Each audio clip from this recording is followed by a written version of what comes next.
Party के पक्ष में नहीं आया। मैं सिर्फ इतना कहने आया हूं, जहां जहां हिंदू मजबूत हुआ है, जहां जहां सनातन संस्कृति मजबूत हुई है, वो राज्य और राष्ट्र विकास किया है। इसलिए आप सब बचे रहना, अपने भाव को बनाए रखना। और कार्यकर्ता की सबसे बड़ी परिभाषा है, जिसका कार्य तो दिखाई पड़े पर कर्ता पीछे खड़ा रहे, उसे ही कार्यकर्ता करते हैं। और यही हनुमान जी का काम था।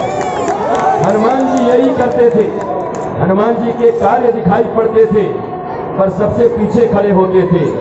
और आज देखो, न किसी अंगद का मंदिर है, न किसी सुग्रीव का मंदिर है, न किसी जामवंत का मंदिर है, जो सबसे पीछे चुपचाप बिना किसी पद के खड़े थे। क्योंकि सुग्रीव को भी किष्किंधा का पद चाहिए था, विभीषण को भी लंका का पद चाहिए था, पर हमारे हनुमान जी को राम जी का दोनों पद चाहिए था। गली गली में आज उनके मंदिर हैं। और आज देखो हमारे बाबा को कैसे भगवामय होकर के बैठे हुए हैं। हमें इनसे ही सीखना है। हनुमान जी ही हमारे राष्ट्र के देवता हो सकते हैं।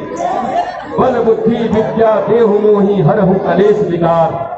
बल और विकार मिटेंगे। मैं फिर कहता हूं, समय आने पर अपने सनातन संस्कृति और अपने राष्ट्र के लिए जरूर काम करते रहिएगा। ये अंतिम देश है जहां हम बचे हुए हैं। इसके बाद हम कहीं जाने के योग्य नहीं हैं, कहीं भागने के योग्य नहीं हैं।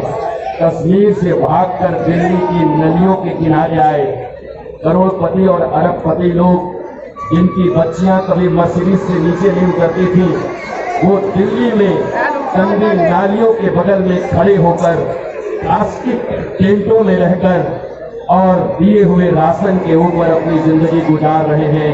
ये वही कश्मीर है।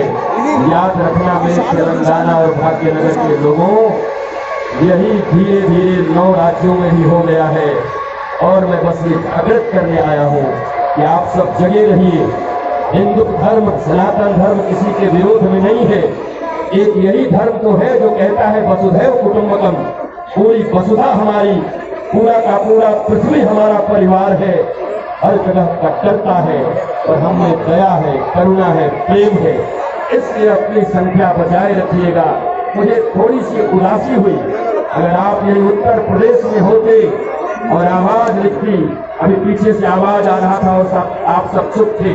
आवाज आ रही थी, आवाज में। एक बार ऐसा बोलो कि हमारे वृंदावन तक सुनाई पड़े, आवाज में।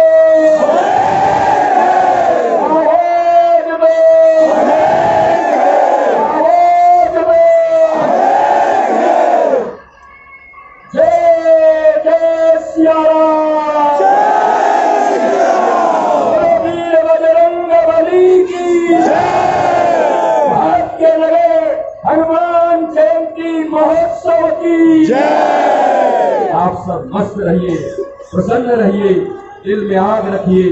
भारत को बचाना है, तेलंगाना को बचाना है, भाग्यनगर को बचाना है और अपने आने वाली पीढ़ियों को एक सुंदर राष्ट्र देना है, प्राचीन संस्कृति का राष्ट्र देना है। यही कह के अपनी वाणी को विश्राम देता हूँ।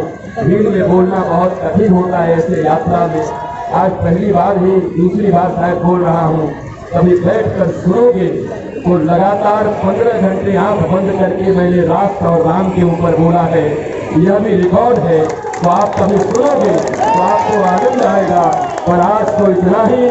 फिर से एक बार बस, बोलो वीर बजरंगबली की जय। एक बार मेरे मन के लायक बोल दीजिए तेलंगाना वासियों, एक बार, बस एक बार, आवाज।